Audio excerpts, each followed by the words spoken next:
কোথায় যাইতেছো তুমি? তুমি আর কথা কয় না, তোমার সাথে আমার ঝগড়া করার দরকার? তুমি এমন একটা কাজ করছো, এই কাজ কখনো মানুষে করে না। কি করতাম আমি তো বুঝতে পারছি না। তাহলে কি আমি সাজগুজ কইরিয়া ভিডিও বানাতে রওনা দিছি বাড়ি থেকে, কতটুকু সময় মানে অল্প একটু রাস্তা আসতাম না, গাড়ির তেল শেষ। এরকম একটা জায়গায় তেল শেষ হয়েছে, মানে মোটরসাইকেলে তেল শেষ হওয়ার মতো কষ্টের জিনিস আর কিছু নাই। কিন্তু এখন গাড়ি বাজারে রাইখা এখন বাড়ির দিকে চলে। দেখেন কেমন জায়গা, একেবারে দুর্যোগ এলাকার ভিতরে আমরা মোটরসাইকেলে তেল শেষ হয়েছে। আমি তো একেবারে হতভঙ্গ হয়ে গেছি গিয়ে। হ্যাঁ, কেমন একটা জায়গায় তেলটা শেষ হয়েছে দেখছেন? ওহা, মানে বাড়িতে যাইতেছি। এখন কই যাইতেছি? বাড়ি। এখন আর এছাড়া তো উপায় নাই গিয়া। হ্যাঁ, দেখেন চতুর্দিক দিয়ে মরুভূমির মতো একেবারে।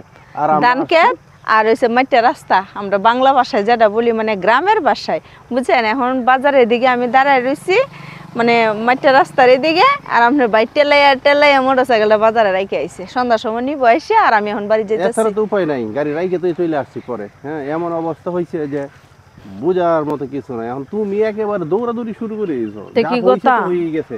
দেখেন একেবারে দুর্যোগ, একেবারে দেখেন সবটাই হচ্ছে কিন্তু বন্ধ। আর এই বন্ধের ভিতরেই আমরা এই যে দেখেন আপনাদের ম্যাডাম আটকে রয়েছে। কি করা যাবে? হ্যাঁ, করার আর কিছু নেই। বাবা এটা মুখে দিও না, বাবা মুখে দিও না।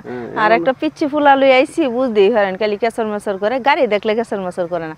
এত ছোট বাচ্চা গাড়ির মর্মটা কি বুঝে? বাপটার মতো, বাপটাও পাগল হয়েছে গাড়ি চালাইতো, সেরাও পাগল হয়েছে। আমার সাথে সারাদিন থাকবে, গাড়ি হইলে আর কিছু লাগে না। হেরা বাপ পুতের মানে খাওয়া খাদ্য বন্ধ।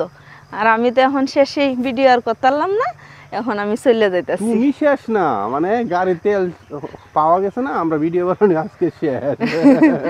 আজকে এখন চলে যাচ্ছি বাড়িতে, মানে আগামীকালকে ইনশাল্লাহ সন্ধ্যার সময় তেল ভরাবো, আগামীকালকে বের হয়ে যাব। মনের অনেক কষ্ট নিয়ে চলে যেতে হচ্ছে বাড়িতে।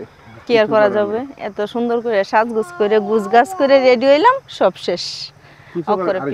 কালকে আবার করতে পারবো না। না না, তারপরে তো আমার কষ্ট হয়েছে, বাড়ি হইছি। দেখছো না তো ওইদিকে যে একেবারে সবুজ শ্যামল যেন। এখন সব ধান ক্ষেত মানে পেকে গেছে, এখন শুধু খালি সোনার ফসল করে তুলবো সবাই। ভালোই লাগতেছে। যাই হোক, একটু হাইটে সাইডেও তো ভিডিও করতে হবে, করার তো আর কিছু না, একটু ভিডিও করে গেলাম মাইটা রাস্তায়। কিন্তু এমন পরিবেশ তো আমাদের ফ্রেন্ড সার্কেলে কারো দেখায়নি কখনো। এজন্য তো দেখাইতেছি আমাদের বাড়ির যাইতে কিরকম একটা রাস্তা, মানে আপনারা যদি সবাই আইন তাহলে বুঝতেই হারেন আমরা বাড়ির দিকে যাই আর এরকম রাস্তা দিয়ে যাইবেন। রাস্তা দেখাই দেব। আর দেখেন গাটিটা যে লইছি, গাটিটা ভিতরে মাইক্রোফোন মোবাইল সব কিছু লইছি, কিন্তু ভিডিও আর করতেছি না। কপালের ফেস সম্পূর্ণ তোমার দোষ। মানে বড় গাড়ি, এটার মধ্যে তো বেশি করে তেল ভরে রাখার কথা, আমরা যখন তখন এদিক সেদিক যাইতে পারি, এটা আর বুঝেন আপনাদের ভাই। আমি তেল ছিল হট করে তেল শেষ হয়েছে, রিজার্ভে পালাই রাখছি গাড়ি, তাও আমি বলতে পারি। কি আর করা যাবে?